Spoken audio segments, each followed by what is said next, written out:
로마서 6장 3절에서 4절 말씀. 하나님의 말씀입니다. 마음과 귀를 여시고 사모함으로 잘 들으시기 바랍니다. 제가 봉독하겠습니다. 무릇 그리스도 예수와 합하여 세례를 받은 우리는 그의 죽으심과 합하여 세례를 받은 줄을 알지 못하느냐? 그러므로 우리가 그의 죽으심과 합하여 세례를 받음으로 그와 함께 장사되었나니 이는 아버지의 영광으로 말미암아 그리스도를 죽은 자 가운데서 살리심과 같이 우리로 또한 새 생명 가운데서 행하게 하려 함이라. 아멘. 임마누엘 찬양대 찬양하겠습니다.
아멘. 감사합니다.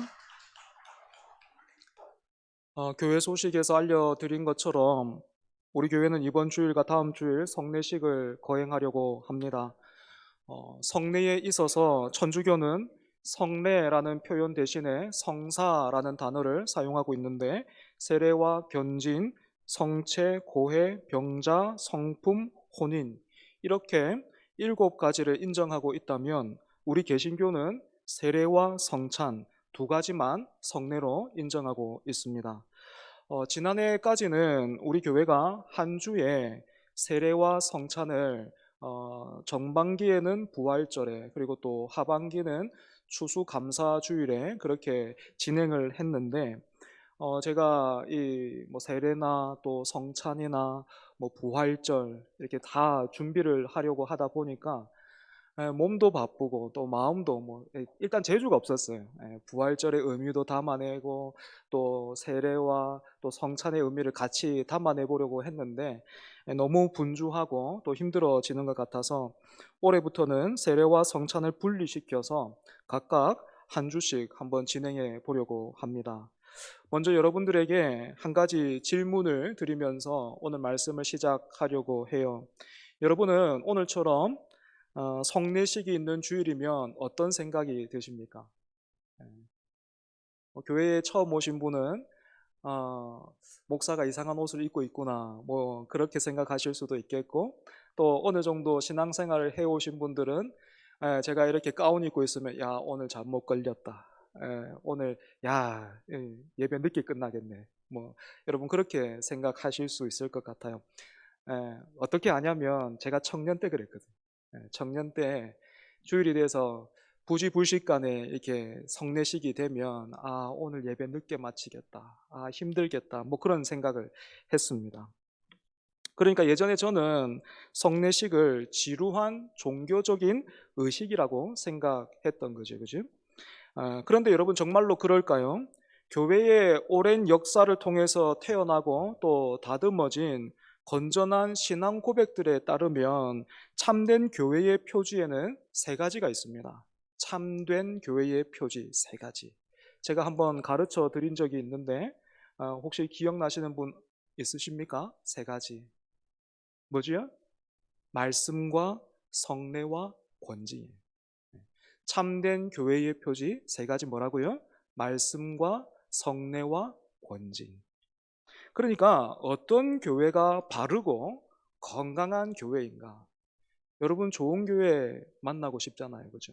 또 우리 교회가 좋은 교회 되기를 바라고 계시잖아요. 그죠? 그렇기 때문에 어떤 교회가 좋은 교회인가? 또 바르고 건강한 교회인가 했을 때 먼저는 바른 말씀이 선포되어야 하고 또 2번째는 성례가 정당하게 집행되어야 되겠고 3번째는 권징이 신실하게 실행되어야 한다라는 것입니다. 그러니까 이렇게 볼 때에 오늘날 교회가 이렇게 많이 힘을 잃고 또 거룩함을 놓치고 있는 그런 원인과 이유가 바로 이 3가지 표지가 많이 약화되어 있는 거기서 우리가 이유를 찾을 수가 있겠죠. 그죠? 여러분 이렇게 볼 때에 성례는 단순히 지루하고 또 종교적인 의식이 아니라 오늘 우리 교회가 얼마나 건강하고 바르게 세워져 가고 있는가 하는 것을 확인할 수 있는 중요한 기준이 되는 것입니다. 그 중에서도 오늘은 세례와 또 유아 세례에 대해서 한번 생각해 보려고 합니다. 먼저 여러분 세례와 관련된 깊은 오해를 하나 짚고 넘어가자면 세례를 받았다고 해서 그 사람이 무조건 천국을 보장받게 되는가 했을 때 그건 안 그렇다는 거예요.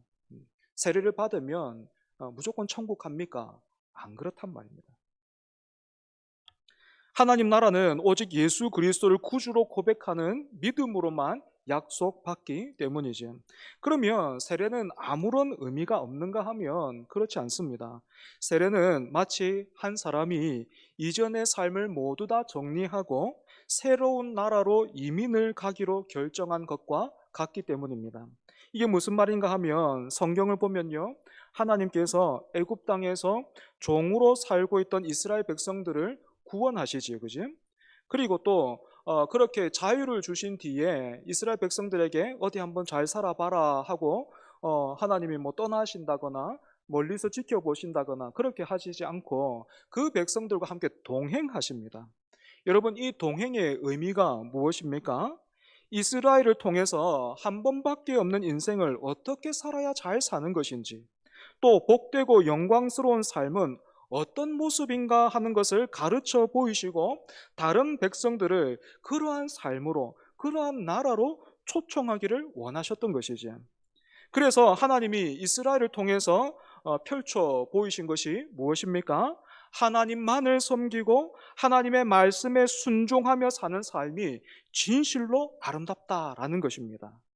사랑하는 여러분, 이와 똑같은 일을요, 하나님이요, 지금은 교회를 통해서 하고 계십니다. 세상에서 끔찍한 사건과 사고가 일어나고 자연재해가 있을 때면 많은 사람들이 하나님은 도대체 무엇을 하시는가?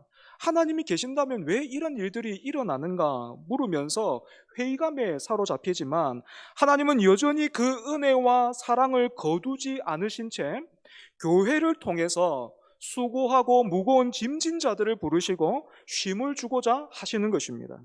때문에 세례를 받는 것은 내가 기준이 되고 내가 주인이었던 예전의 삶을 청산하고 예수님이 주인 되시는 나라로 완전히 이민 가는 거예요. 그래서 예수님을 구주로 영접하면 그때부터 우리의 정체성이 완전히 달라지는데요. 하나님 나라의 백성이 되었으니까 세상으로부터는 어떻게 되겠습니까? 예수님을 잘 믿으면 세상에서도 형통하고 또 더 많이 가지고 잘 되고, 여러분, 그런 것이 아니고 예수님, 그 하나님 나라로 예수님을 딱 믿어서 세례를 딱 받아서 우리가 하나님 나라로 딱 이민을 가면 그때부터 세상에서 우리는 어떻게 된다고요? 이방인, 나그네.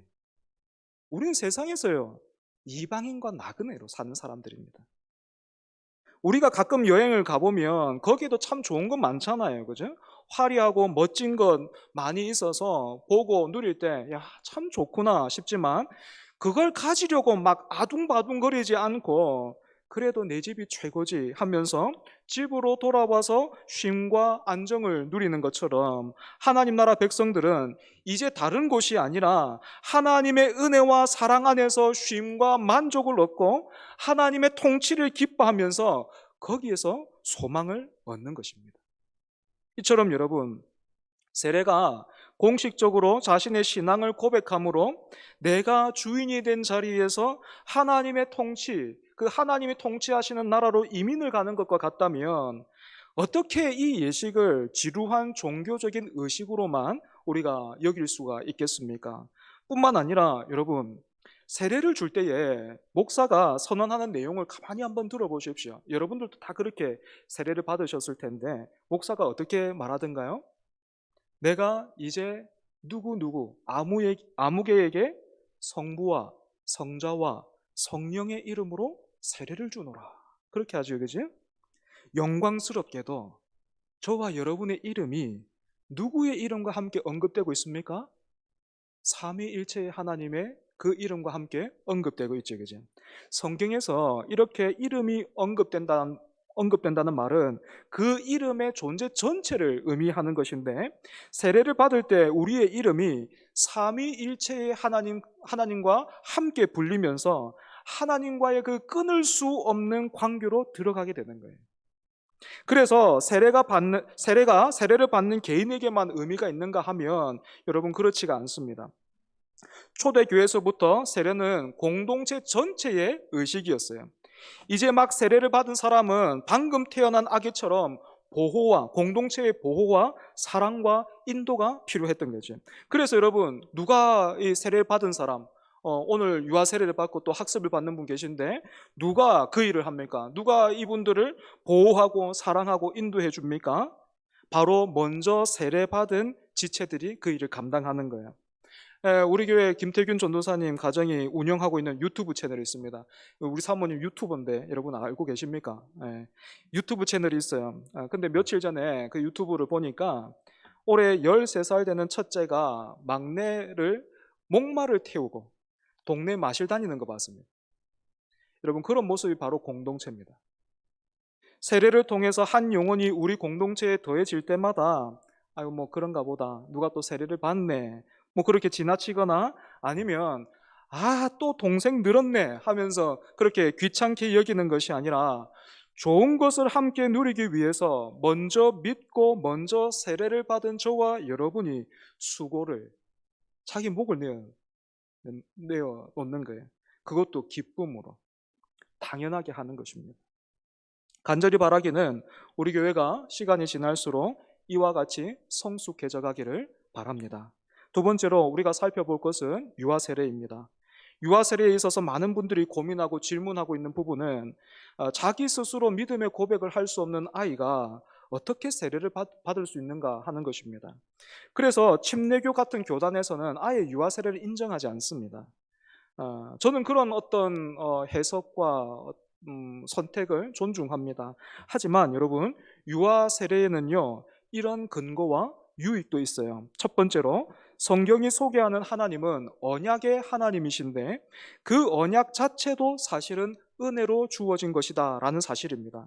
때문에 세례에 있어서 각 개인의 결단보다 훨씬 더 우선되는 것은 하나님께서 주도적으로 이스라엘과 또 교회와 맺으신 특별한 관계입니다. 그러니까 먼저 세례를 받은 우리도 자격과 조건을 갖추었기 때문에 세례를 받은 것이 아니라 먼저 우리를 찾아오시고 또 우리를 부르신 그 은혜가 때가 되어서 무르익어 열매를 맺은 것처럼 유아 세례 또한 하나님의 언약에 근거해서 줄 수 있는 것입니다. 두 번째로 이 땅을 살아가는 사람이라면 누구나가 하나님의 은혜가 필요한데 여기에는 나이가 상관없기 때문에 그렇습니다. 물고기라면 뭐 크기나 종류와 관계없이 오직 물에서만 살 수 있는 것처럼 하나님의 형상으로 창조된 사람은 오직 하나님의 은혜 안에서만 살 수 있는 것이죠. 세 번째로 세례에 있어서 각 개인의 신앙의 고백만을 유일한 그런 잣대로 내세운다면 여러분 한번 생각해 보십시오. 지적 장애가 있거나 아니면 언어 장애가 있어서 학습이나 고백이 불가능한 사람들 또는 사고나 질병으로 인해서 과거의 기억을 잃어버린 그런 사람들에게 세례의 효력은 여전히 유효하겠습니까? 그리고 아무리 지적인 능력이 뛰어난 사람이라고 해도 세례 교육 때 배운 모든 내용을 전혀 오류 없이 그렇게 이해하고 있는 것이 분명할까요? 이렇게 본다면 오히려 유아 세례가 하나님의 은혜의 품이 얼마나 넓은지를 잘 보여주는 도구가 되지 않겠습니까? 네 번째로 유아 세례는 한 아이와 하나님 사이에 진실하고 신실한 관계를 위해서 공동체와 부모가 전적으로 헌신하는 일입니다. 여러분 다시 한번요.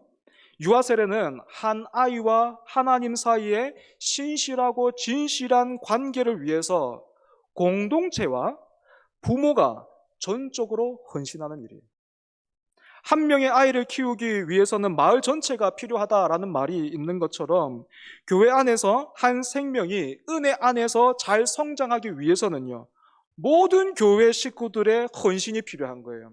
주일학교 교사만 그러면 되는 게 아니고 목사부터 시작해서 모든 공동체원의 관심과 사랑과 그 섬김이 필요하다라는 것입니다. 때문에 유아 세례에서는요, 성인 세례와는 다르게 그 가정의 고백만 확인하는 것이 아니라 회중이 다 같이 고백하는 거예요. 조금 이따 할 겁니다, 여러분.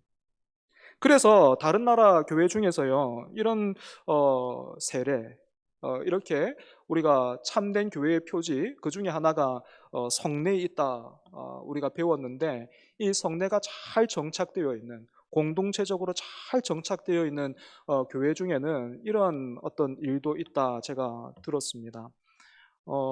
한 공동체 안에, 한 교회 안에 참 안타깝게도 한 가정이 사고를 당해서 부모가 두 분 다 이렇게 돌아가셨어요. 그리고 그 가정에 아이가 하나 있었는데 그 공동체 중에, 그러니까 그 교회에 출석하고 있는 가정 중에서 그 아이를 입양을 했어요.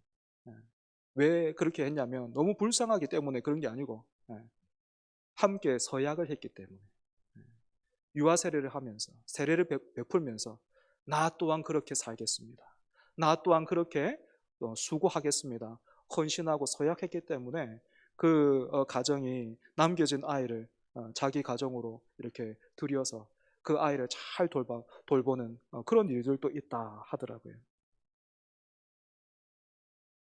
이것이 바로 교회의 성숙함, 이렇게 우리가 말할 수 있겠죠. 말씀을 정리하겠습니다. 제가 이번에는 세례식을 준비하면서 몇 주부터 광고를 했고, 또 유아 세례와 관련해서 원하시는 분들은 자발적으로 선물도 좀 준비하면 좋겠습니다, 이렇게 이야기를 해서 여러분 좀 당황스러우셨죠. 예, 고민하셨죠, 그죠? 뭐야, 그러면 앞으로 계속 세례가 있을 때마다 결혼식에 참석하는 것처럼 그렇게 부조처럼 해야 된단 말이야? 뭐 이런 생각 저런 생각 고민들 많으셨죠, 그죠? 예. 죄송합니다. 예. 그래서 목사님 계속 할 겁니까? 그렇게 물으신다면 예, 계속 하고 싶습니다. 예. 여러분들이 고생 많아요.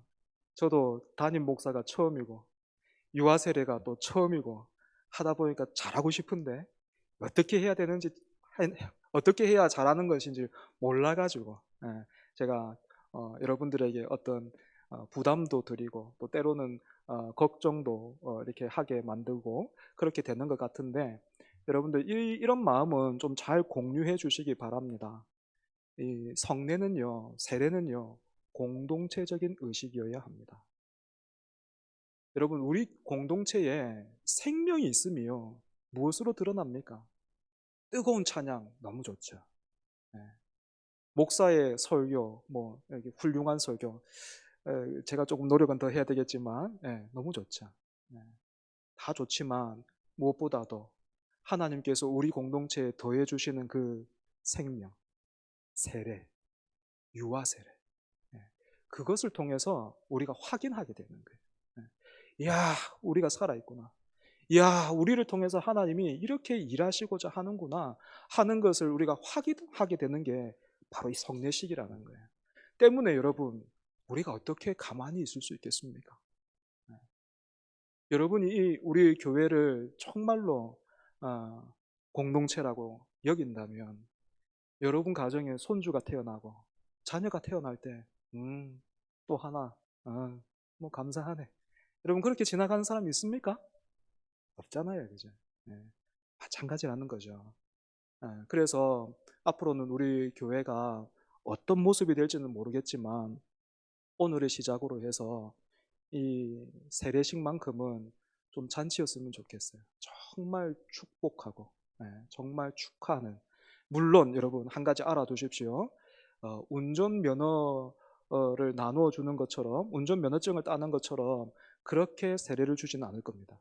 예. 운전면허도 대충 주는 건 아니지만 운전면허를 그렇게 꼼꼼하게 어떤 시험도 통과해야 되고 또 실기도 봐야 되고 그런 일들이 필요한 것처럼, 또 연수도 필요하고 그런 것처럼 최선을 다해서 우리가 예수를 더 잘 믿을 수 있도록 저와 또 여러분들 모두가 수고하고 애썼으면 좋겠습니다. 그래서 우리가 초정교회에서 세례받았다 하면 어느 정도의 그런 수준을 말할 수 있을 정도로 우리가 그렇게 같이 수고했으면 좋겠습니다. 같이 해주실 거죠? 네, 감사합니다. 기도하겠습니다. 하나님, 참된 교회의 표지가 말씀과 성례와 권징에 있음을 확인합니다. 그런데 하나님, 좋은 교회를 부르짖고 외치고 찾으면서 우리의 원함과 소원은 다른 데 있지는 않았는가? 먼저 붙들고 세워야 할 것이 분명했지만 우리가 다른 것을 바라고 원하지 않았는가? 그래서 마치 사사시대에 그 백성들이 자기의 소견에 옳은 대로 행동했던 것처럼, 그것을 편하게 여겼던 것처럼 우리가 그렇게 살지는 않았는가 돌아보게 됩니다. 그럼에도 불구하고 그런 우리를 하나님께서 붙드셔서 다시 말씀을 통해서 제자리로 돌리고자 하시니 감사합니다. 하나님, 이제 성례를 베풀 텐데, 학습과 또 유아 세례를 진행하게 될 텐데, 참여하는 당사자뿐만 아니라 모든 성도들이 큰 은혜 유익을 얻는 그러한 시간 되게 하여 주시옵소서. 예수님 이름으로 기도합니다. 아멘.